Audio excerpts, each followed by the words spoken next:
다섯째, 그 일을 이미 해본 경험자들의 의견을 반드시 들어라. 직장인들이 상사를 잘 만나는 것은 정말 행운에 속한다.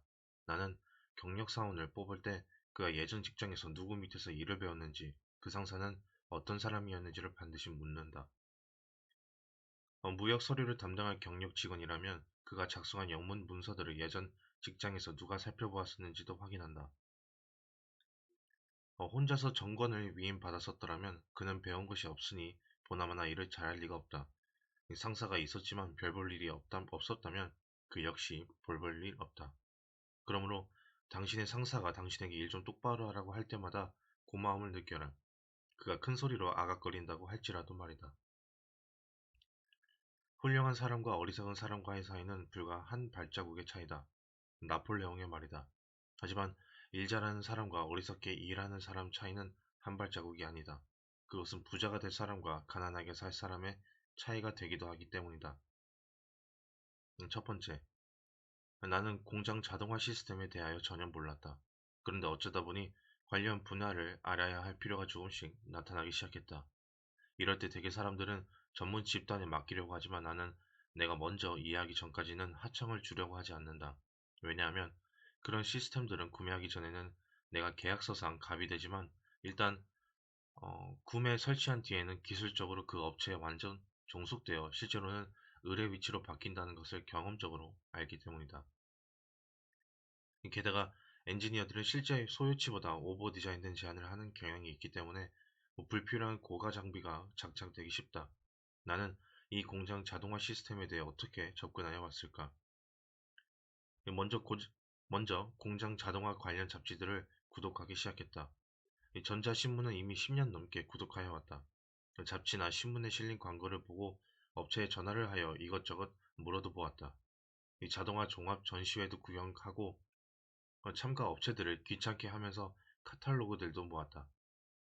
구로동 공구상가는 물론 용산 전자상가 지하 1층도 직접 기웃거렸다.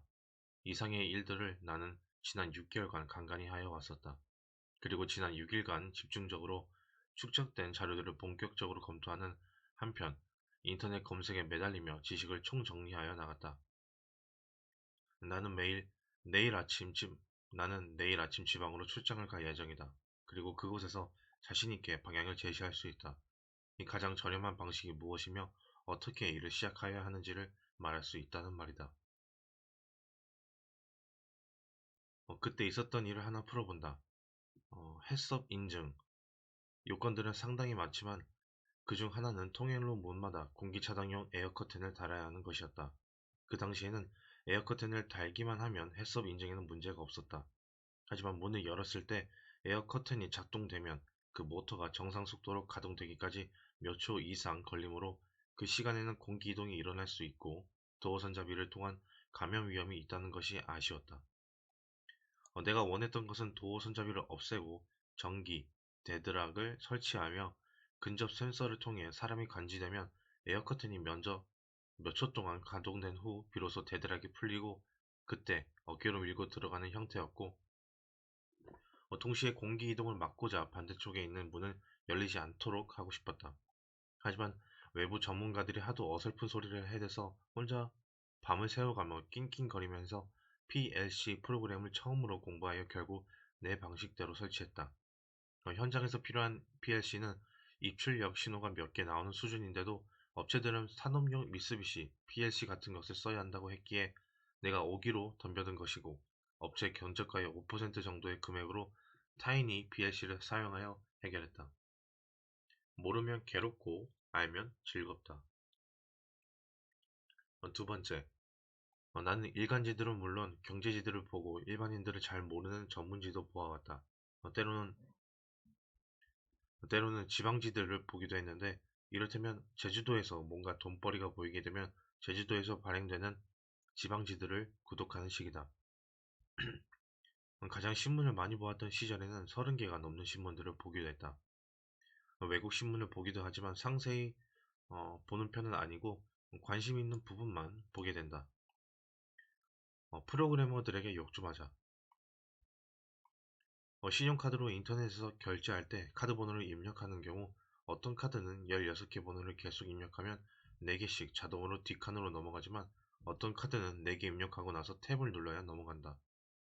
계좌 이체를 위해 공인인증서 암호를 입력할 때 어떤 은행의 프로그램에서는 대문자 키가 눌려져 있는지를 보여주지만 대문자와 소문자를 구분한다는 메시지만을 보여주거나 아무런 메시지조차 없는 경우들이 더 많다. 이런 사례들은 하나 둘이 아니다. 즉, 닭대가리 프로그래머들이 많다는 말이다. 어느 유명 백화점과 마트의 쇼핑 앱을 아내 때문에 종종 보게 되는데 정말 누가 만든 것이고 책임자는 누구인지 사장은 PT나 잘하는 놈인지 쌍욕이 나오는 경우가 한두 번이 아니었다. 코딩 인력이 모자라다 보니 어중이 떠중이 다 덤벼드는 바람에 닭대가리 프로그래머들이 자기가 아주 잘하고 있는 것으로 착각한 채 월급을 받아가는 경우가 많다는 것이다. 공공기관에서 외부 회사에 맡겨서 만든 프로그램들은 절반 이상 엉성한 경우가 많지만 정작 그 기관에서는 외부 용역 콜센터가 있으므로 잘 돌아가는 줄로만 알고 있다는 것이 내 선입관이다. 이런 일은 하지 말아라. 채플린 영화 중 1936년에 발표된 모던 타임즈는 독재자와 더불어 그의 대표작으로 꼽히며 그의 마지막 무성 영화이다. 이 영화에서 채플린이 그리는 현대는 냉혹하다. 지하도에서 우르르 쏟아져 나와 공장으로 몰려 들어가는 노동자들은 이리저리 몰려다니는 양떼들에 비유된다. 자본가는 커다란 스크린을 통해 그들을 감시한다. 최소 시간, 최대 생산을 위해 노동자들은 숨 쉴 틈이 없으며 화장실에서 담배라도 한 대 피우려고 하면 대형 스크린에서 자본가가 불호령을 내린다. 이 주인공 찰리는 작업대에서 컨베이어 벨트가 실어온 제품에 나사를 조이는 일을 한다. 그는 눈앞에서 벌이 날아다녀도 기계에서 손을 떼지 못한다. 그의 손이 조금만 늦어도 전체 작업이 엉망이 되기 때문이다. 쉴 새 없이 나사를 조이던 그의 두 손은 작업대를 떠난 후에도 자동으로 움직인다. 그래서 여직원의 치마 뒷단추를 보고 쫓아가기도 하고 길 가던 부인의 가슴에 있는 단추를 조이고자 하기도 한다. 자본가는 노동자들의 점심시간도 아까워 작업 중에 금식할 수 있는 점심시간도 아까워 작업 중에 급식할 수 있는 자동 급식 기계를 설치한다. 채플린은 자동 급식 기계를 시험하는 대상으로 뽑히지만 고장난 기계는 그를 거대한 기계의 흐름 속에 빠져들어가게 만든다. 이 자동화로 인해 실직자가 대량 생산되고 굶주림 때문에 빵 하나를 훔치는 사람도 있고 시위를 하다가 총에 맞는 사람도 생겨난다. 주인공은 트럭의 꼬리에서 떨어진 깃발을 들고 뛰다가 시위 대열에서 앞장을 서기도 하며 고아 소녀를 만나 가정을 꿈꾸고 다른 직업을 원하기도 한다. 그러나 결국은 소녀와 함께 지평선을 향해 떠난다. 이 영화에 대한 먹물들의 평가는 대체로 다음과 같다. 자본주의 사회의 비인간적 모습과 전체주의의 획일적 통제에 대한 날카로운 비판을 통해 궁극적인 인간의 가치가 무엇인지를 생각하게 하는 영화. 현대사회에서 기계화, 표준화, 익명화된 노동자의 불행을 그린 가슴 아픈 영화. 대량 생산, 대량 생산 체제 속에서 자신도 모르는 사이 거대한 기계의 한 부품 속이 돼버린 인간의 모습을 희화적으로 보여준 작품. 대중사회에서 소멸되어 가는 인간성을 고발하고 물질 문명이 가져오는 속도 전쟁과 효율 우선주의에 대한 비판을 그린 영화. 이 영화를 20대에 우연히 보고 먹물들의 평가도 들었을 때 내가 가진 의문은 다음과 같았다. 맞다, 동의한다. 내가 태어나기 무려 20년 전의 영화이지만 여전히 미래의 내 모습을 보여주는 것 같아서 살이 떨린다.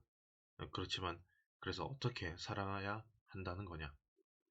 너희들이야 그런 비평을 하면서 먹물로 먹고 사니 그렇다 치더라도 나는 무슨 일을 하며 살아야 인간성을 잃어버리지 않는다는 거냐?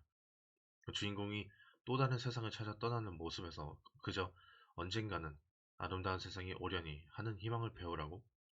그렇게 말하기만 하면 장땡이냐? 내가 이 자본주의 사회에서 전태일처럼 분신자살하지 않고서도 사는 방법이 뭔지 좀 알려주면 안 되겠냐? 나도 인류대학을 나오면 된다고. 전 과목에서 귀신이 되는 것은 도대체 안 되고 공부에 소질이 많지도 않은데 다른 방법은 없을까? 주인공 찰리가 허름하고 지저분한 오실망정, 모자와 구두까지 구색 맞춰 갖추어 입고 지팡이까지 흔들며 한반 양반 걸음을 하듯이 가난하여도 무슨 일을 하건 간에 인간적 자존심과 존엄을 잃지 않으려고 노력하여야 한다고. 그게 해법이냐? 여시나 먹어라. 산업혁명 이후 인류는 1908년 헨리 포드가 자동차 대량 생산을 위해 설치한 거대한 컨베이어 벨트 앞에 서게 되었다. 물론 노동자들의 삶이 열악해지기만 한 것은 아니었다. 자기 자신이 기계화되는 것에 회의를 느낀 노동자들이 공장을 떠나자 포드는 임금을 단번에 2배로 올리기도 했고, 그 덕에 미국에서는 중산층 노동자 계층이 생겨나기도 했다. 그러나 여전히 부자가 되는 사람들은 컨베이어 벨트 밖에 있는 사람들이었다. 후기, 사- 후기 산업화 시대를 지나 정보화 시대로 이미 접어들었다는 지금도 상황은 마찬가지다. 미국 메릴랜드의 교수이며 사회학자인 조지 리처는 그의 저서 맥도날드 그리고 맥도날드화에서 여전히 고속의 컨베이어 벨트가 우리 삶을 통제하고 있다는 것을 설명한다. 그렇다면 어떻게 하여야 컨베이어 벨트 밖으로 나가 살 수 있을까? 나는 자본주의 체제에서 당신이 노력을 아무리 해도 대가를 남들보다 더 크게 얻기는 어려운 일들을 컨베이어 벨트 앞에서의 일들로 간주한다. 컨베이어 벨트 앞에 서 있는 것과 유사한 일들은 구조적으로 육체의 노동력을 제공하고 대가를 받는 일들이지만, 자격증이나 경험 혹은 기술적인 지식이 필요하거나 두뇌를 써야 하는 일이라 할지라도 개 중에는 컨베이어 근처에 머문 일들이 있음을 알아야 한다. 따라서 부자가 되려면 무조건 한 우물을 팔지 말고 우물을 잘 골라야 한다. 여기서 전제가 되는 것은 작지만 안정된 수입을 계속적으로 확보하려면이 아니다. 내가 말하는 전제 조건은 만일 당신이 부자가 되고 싶다면이다. 이 점을 오해하지 말고 아래 글을 읽기 바란다. 우선 어떤 서비스의 질에 대한 기대치가 고객과 회사 간에 이미 설정되어 있는 경우, 당신이 고객의 주문만 받는 일을 당신이 고객의 주문만 받는 일을 회사 안 혹은 밖에서 하거나 그 주문을 중간에서 시행하는 일만 하거나 그 고객으로부터 대금을 받기만 하는 일은 하지 말라. 또한 어떤 일에 대한 대가가 그 일을 수행하는 사람의 나이나 경험과는 크게 상관이 없이 이미 사회적으로 계상되어 숫자로 확정되어 있는 일은 하지 말라.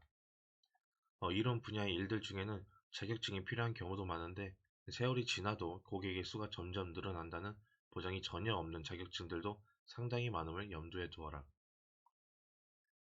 당신이 받는 대가가 고객의 수와 관련 없이 정해져 있다면, 또는 자신의 능력 또는 자신의 노력 여하보다는 근무 연한에 의하여 결정된다면 그곳을 빨리 뛰쳐나와야 할 것이다. 이러한 대가가 노동시간의 양과 비례하기만 하는 일 중에는 금으로 만든 컨베이어 벨트 앞에 서 있는 일도 있기는 하지만, 어, 부자가 되어 경제적 자유를 얻을 수 있는 효율적인 일은 결코 아니다. 조직 내에서 기계 장치를 관리 감독하거나 지나치게 연구 위주이거나 세분화되어 있는 일 역시 부자가 되기에 적합한 일은 아니다. 조직 내에서 이득 창출과 직접적 관련이 없이 그 조직을 유지 관리하는 일들 역시 부자가 되는 길과는 거리가 멀다.